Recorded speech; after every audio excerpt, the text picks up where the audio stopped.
চাকু দিয়ে কেটে দেখুন গাছটার কি চেহারা করছে। আজকে কিন্তু সকালবেলায় অনেক সুন্দর আলো। আমরা মানুষ বুঝি না, আমাদের সুস্থ শরীর আল্লাহ সব কিছু দিয়েছে, তারপরেও আল্লাহ শুকরিয়া আদায় করি না। এখন ডিসেম্বর মাসের শেষ দিকে গাছে কিন্তু অনেক আপেল কুল দেখা যাচ্ছে। দেখুন মাশাআল্লাহ, আমার বাড়িতে যে নারিকেল গাছ আছে সেই গাছে কিন্তু এবার অনেকটা নারিকেল দেখা যাচ্ছে। ঘুম থেকে উঠে দেখলাম কারেন্ট চলে গেল। তো গতকালকে ভেবেছিলাম আজকে সকালবেলা উঠে আমার কলা বাগানে পানি দিব, তো কারেন্ট চলে যাওয়াতে পানি দেওয়া হলো না। তো একটু কলা বাগানটা ঘুরে দেখব গাছগুলা কি অবস্থায় আছে। পেঁপে গাছগুলা কিন্তু এবারের বৃষ্টিতে সব নষ্ট হয়ে গিয়েছে। তো বাগানের দিকে যেতেই একটি জিনিস লক্ষ্য করলাম যে এখানে আমার একটি সবজি কলার গাছ লাগানো ছিল। এই গাছটা আমাদের এখানেরই একটা বাচ্চা গতকালকেই নাকি চাকু দিয়ে কেটে দেখুন গাছটার কি চেহারা করছে। অনেক সুন্দর ছিল গাছটা, লকলকা সুন্দর হয়ে উঠছিল কেবল লাগানো। ভিডিওতে যাকে দেখতে পাচ্ছেন এটা আমার একমাত্র ভাগ্নে হুসাইন। ওরা আসছে গতকালকে আমাদের বাড়িতে বেড়াতে। মামা কেমন আছো? ভালোই আছি। এটা আমার একমাত্র ভাগ্নে, ছোট বোনের ছেলে। চলো বাগান বেড়ায় আসি আমরা দুজন।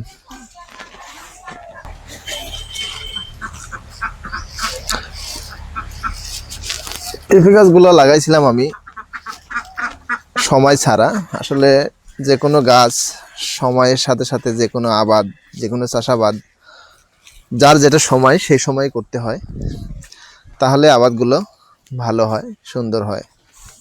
অসময়ে কোনো কিছুই ভালো হয় না, সব কিছুরই একটি সঠিক সময় থাকে।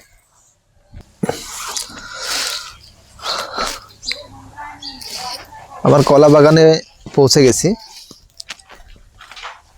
গাছগুলা মাশাআল্লাহ দেখতে ভালো লাগতেছে।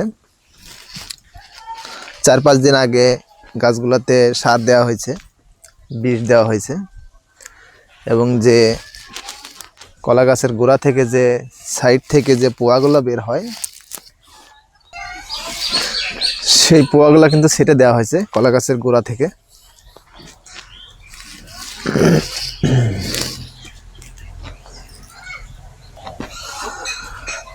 আজকের আবহাওয়াটা কিন্তু অনেক সুন্দর। গত 2 দিন সকালবেলা কিন্তু রোদ ওঠেনি, কুয়াশায় ঢাকা ছিল।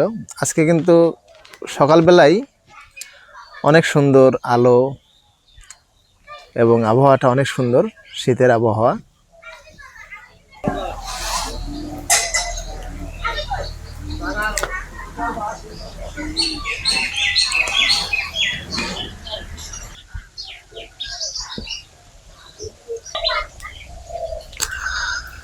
কলা বাগানটা দেখে আমি একটু যাবো। ওই যে সরিষার ক্ষেত দেখা যাচ্ছে দূরে, ওই সরিষার ক্ষেতের যাব, দেখবো সরিষা কেমন হয়েছে।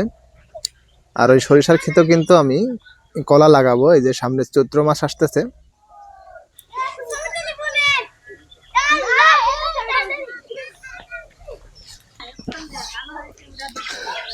তো সরিষার ক্ষেতের দিকে আসতেই এখানে এসে দেখতে পাচ্ছি আমার অনেকগুলো নাতিন এখানে দাঁড়িয়ে আছে।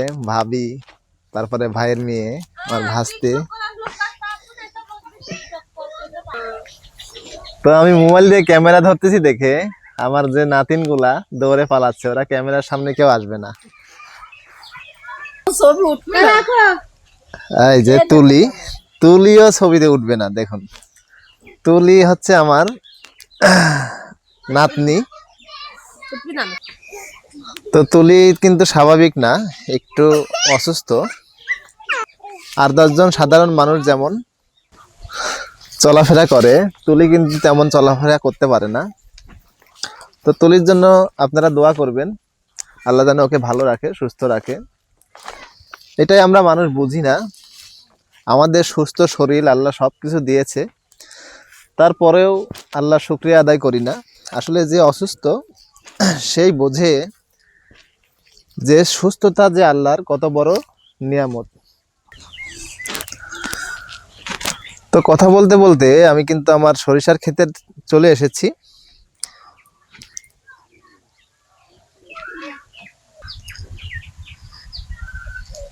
অনেক সুন্দর সরিষার ফুল, আর এই সরিষার ফুলগুলা দেখতে কিন্তু শীতকালে এতটাই ভালো লাগে যে বলে বোঝাতে পারবো না।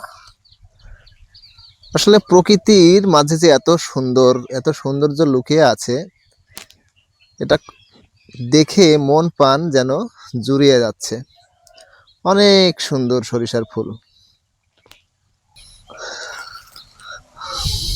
হোসাইন কিন্তু সরিষার ফুলগুলো দেখে সরিষার ক্ষেতের মধ্যে নেমে পড়েছে, সেই সাথে হোসাইন আমার ক্যামেরা বন্দি হয়ে গেল। তো এই দিক দিয়ে আমি চলে যাব, এই দিক দিয়ে আমার আরেকটি যে কলা বাগান আছে সেইখানে কিন্তু চলে যাব। এই যে এখানে একটি সিম ক্ষেতে আমার চাচাতো ভাই কাজ করছে, উনি সিমটা লাগিয়েছে। ওইদিকে দূরে দেখা যাচ্ছে কিছু লোক মাটি ফেলতেছে, মাটি আনতেছে, আর ওইখানেই আমার বাগানটা। এই যে খেরের পালাটা আছে, পালার পরে আমরা ওইখানে এখন যাব, গিয়ে দেখবো আমার ওই গাছগুলা কেমন আছে। ওই বাগানটাতে পানি দিতে চাইছিলাম আজকে। দূরে দেখতেছি একটি লোক কিছু কুকুরকে মারতেছে, আর কুকুরের বাচ্চার আওয়াজ শুনে দেখুন একটি কুকুর আমাদের সামনে দিয়ে এমন ভাবে দৌড়ে গেল। ওই কুকুরের আওয়াজ শুনে মনে হচ্ছে ওই কুকুরটারই বাচ্চা।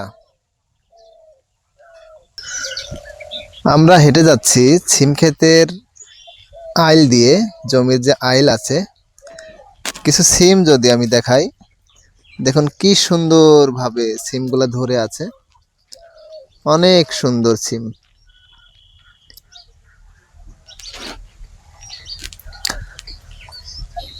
কৃষক তার অতি যত্ন করে এই সবজিগুলা আবাদ করে। ধান, গম, চাল হয় ধান থেকে, আর সেই চাউল রান্না করে কিন্তু আমরা ভাত খাই। তো আমি মনে করি সব পেশার চাইতে সেরা পেশা হচ্ছে আমাদের কৃষি পেশা। কারণ কৃষি যদি না থাকে তাহলে আমাদেরকে কিন্তু না খেতে পেয়ে মরতে হবে। তাই আমাদের উচিত যে পৃথিবীতে যত কৃষক থাকে বা যারা কৃষি কাজের সাথে সম্পৃক্ত, তাদেরকে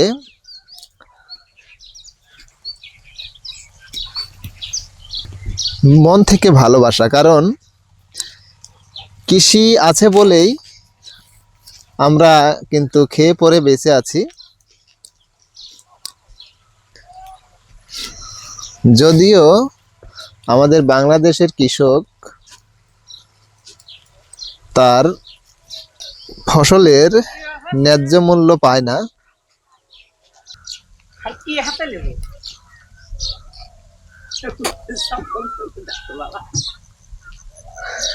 এখন কোনো চিকিৎসা নাই, কোনো ওষুধ নাই, তারপরে কুকুরের বাচ্চাগুলো কত সুন্দর, নাদুস নুদুস। দেখুন কি সুন্দর খেলা করতেছে এরা দুইজন।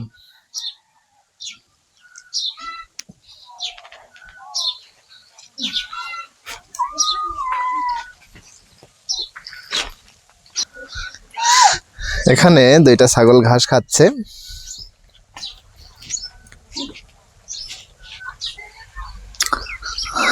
এখানেও আমার একটা জমি, সেই জমির পাশে কিন্তু মাটি ফেলা হচ্ছে।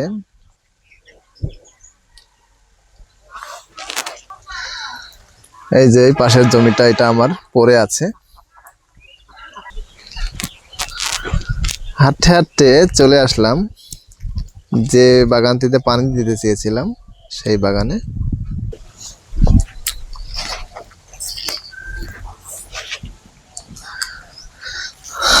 কিছুক্ষণ আগে যে আরো একটি বাগান দেখিয়েছিলাম, ওই বাগানে আর এখানে কিন্তু একসাথেই সার দেওয়া হয়েছে। তো ওইগুলা ছিল আমার সবজি কলার গাছ, অর্থাৎ কাঁচকলার গাছ।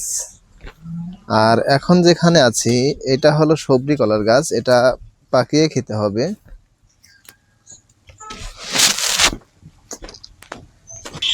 তো এখানে এসে আমি একটি জিনিস খেয়াল করলাম, সেটি হচ্ছে এই যে অসংখ্য ছোট ছোট কিন্তু লাল শাকের গাছ বের হচ্ছে। মামা অনেক কি গাছ? কোনটা? এই যে এটা। এই গাছ চেনো না? এটা হলো মিষ্টি কুমড়া গাছ। ও, সে সুন্দর দেখা যাচ্ছে তো। হুম, মিষ্টি কুমড়া গাছে কয়েকটি মিষ্টি কুমড়া তোলা হয়েছে, এখন আর 2-3টি মিষ্টি কুমড়া ধরে আছে। বাগানগুলা দেখে আমরা একটু অন্যদিকে যাওয়ার চেষ্টা করছি। যেতে যেতে দেখলাম কিছু নারকেল গাছ, কিন্তু একটি গাছেও কোনো নারকেল নেই। তো আমাদের এই যে পাবনায় আটঘরিয়াতে বেশ কয়েক বছর ধরে কোনো গাছে নারকেল পাওয়া যাচ্ছে না, দেখা যাচ্ছে না। কাঠবিড়ালি। হঠাৎ 2-1টি গাছে নারকেল দেখা যায়, তা শতকরা 5-6টা গাছে দেখা যায়।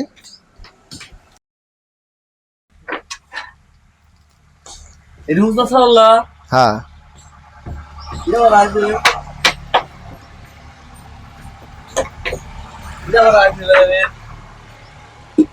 খালি কুটুম একটা আসতেছে, একটা যাচ্ছে। লাভ হচ্ছে, হ্যাঁ, আমার সাথে খাওয়া হচ্ছে। ভালো মতো খাওয়া হচ্ছে। হ্যাঁ,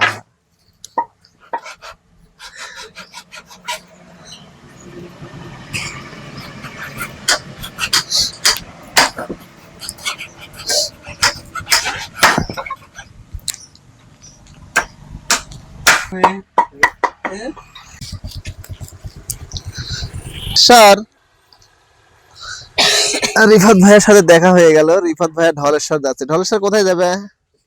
কোথায় যাবে? ও, এখানে একটি গাছে দেখছি কিছু ডাব ধরে আছে।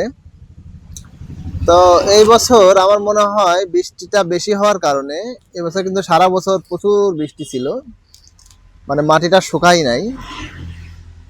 আর বৃষ্টিটা বেশি হওয়ার ফলে কিন্তু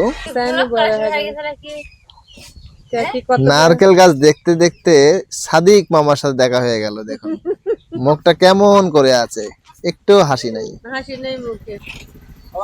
মাহির চলে এসেছে, মাহির ওর দাদার সাথে মাহির চলে এসেছে।